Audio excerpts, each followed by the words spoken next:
The Galactic Empire didn't run on one army. It ran on 10 separate machines, each built to control a different piece of a galaxy, and each one convinced its own job was the most important. Congratulations, recruit. Whichever level you end up in, you're about to learn that serving the Empire means something completely different depending on which uniform you're wearing. Level 1, the Stormtrooper Corps. You've seen them everywhere. White armor, blank visors, standing guard on every Imperial installation from Coruscant to the edge of the Outer Rim.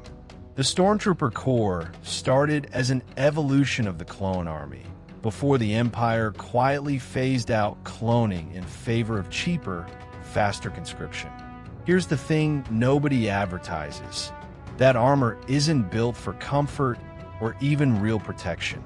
It's built for intimidation, mass-produced at a scale where individual troopers are, bluntly, disposable. You train for years to become perfectly interchangeable with a trooper standing next to you. But if you think losing your identity is bad, wait till you hear what happens to the guys who still have to march on foot while everyone else gets a starship. Level 2, the Imperial Army. The Imperial Army handled the parts of conquest nobody puts on a recruitment poster.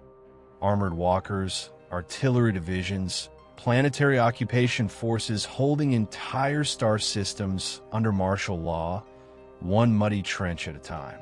You could liberate an entire star system single-handedly, and the only reward you get is a memo congratulating the Navy captain who dropped you off. The Army does the actual conquering. The Navy gets the parade. And honestly, that's the joke the entire level is built on.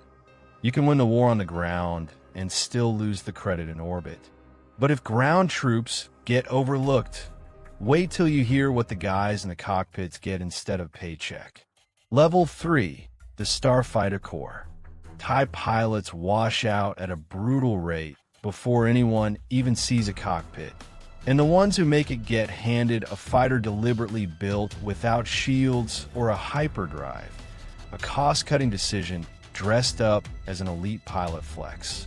Congratulations, you're one of the best pilots in the galaxy. Except elite here just means cheaper to replace than the ship.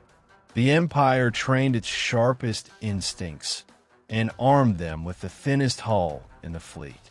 But if you think flying without shields is reckless, wait till you hear what happens when your entire job is to officially not exist. Level 4, the Imperial Navy.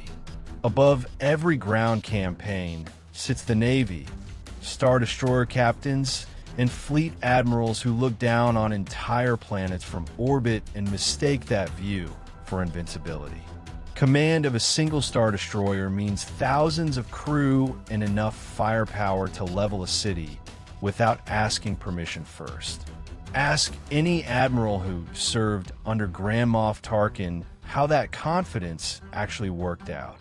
The answer is currently floating as debris somewhere near Yavin, because the same Navy that dismissed a rebel starfighter as a non-threat watch that Starfighter race the most expensive weapon ever built.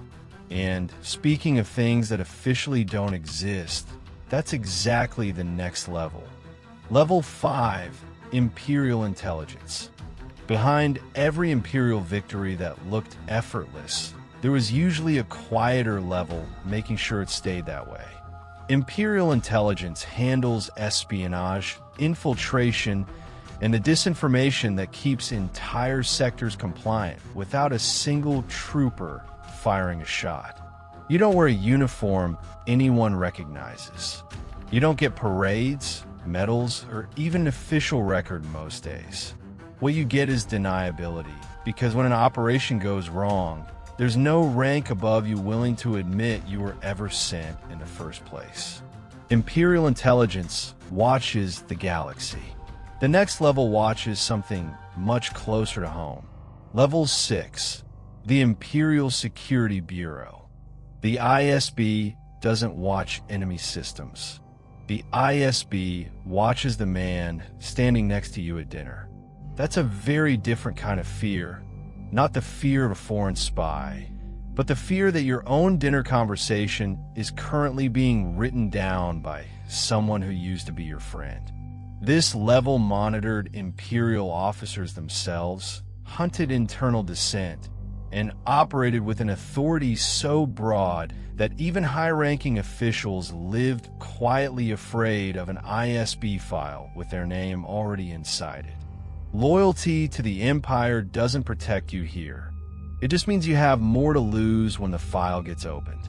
And if you think being watched is bad, wait until you meet the level that used to be watched over by the Jedi Order itself. Level 7, the Inquisitorius.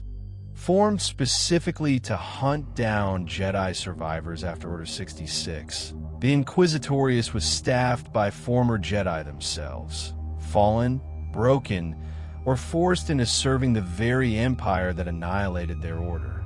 Each Inquisitor carried a modified lightsaber and a mandate to erase anyone who reminded the galaxy the Jedi ever existed.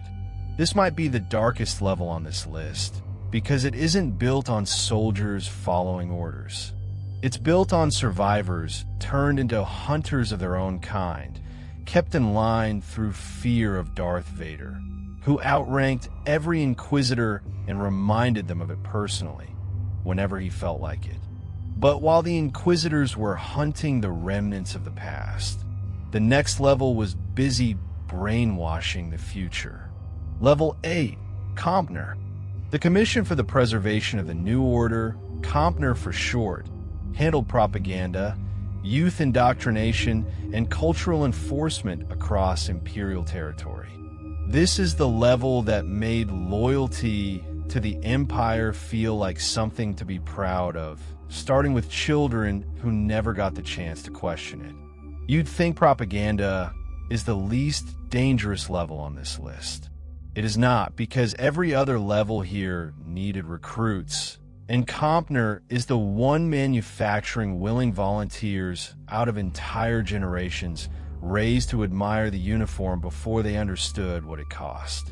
But manufacturer loyalty only goes so far when you finally reach the top and discover exactly how thin the floor really is. Level 9, the Moffs and Sector Governors. Sector by sector, the Empire divided the galaxy among Moffs, regional governors answering directly to the Emperor, holding near total authority over billions of civilians, including control over regional fleets and planetary garrisons. A Moff could wipe out an entire city just to prove a point, and no one below him could say a word.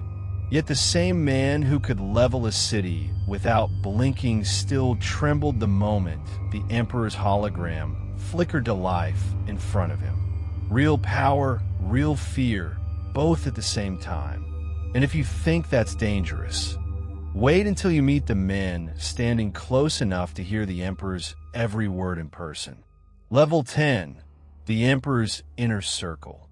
At the very top sat the Emperor's closest circle, Grand Vizier Masameda, the ruling council, and Darth Vader himself. And to be clear, Vader isn't just another rank on this list. He doesn't technically sit inside the chain of command at all. He sits above it, as the Emperors will made flesh, with authority to override every single level below him without ever explaining why. You'd think reaching this level means safety, finally, after climbing past 9 other levels of the machine. It does not. This is the level where a force choke is a legitimate performance review, where failure isn't punished with reassignment. It's punished permanently, and everyone at this rank knows it.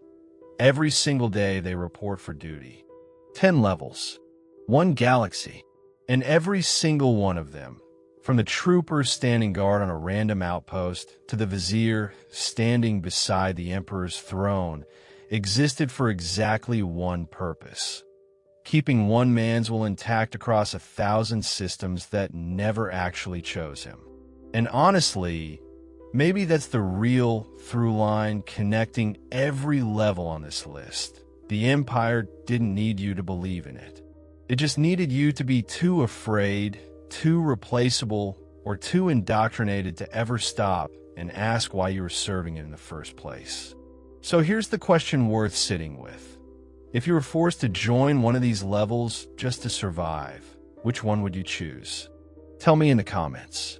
I'll see you in the next one.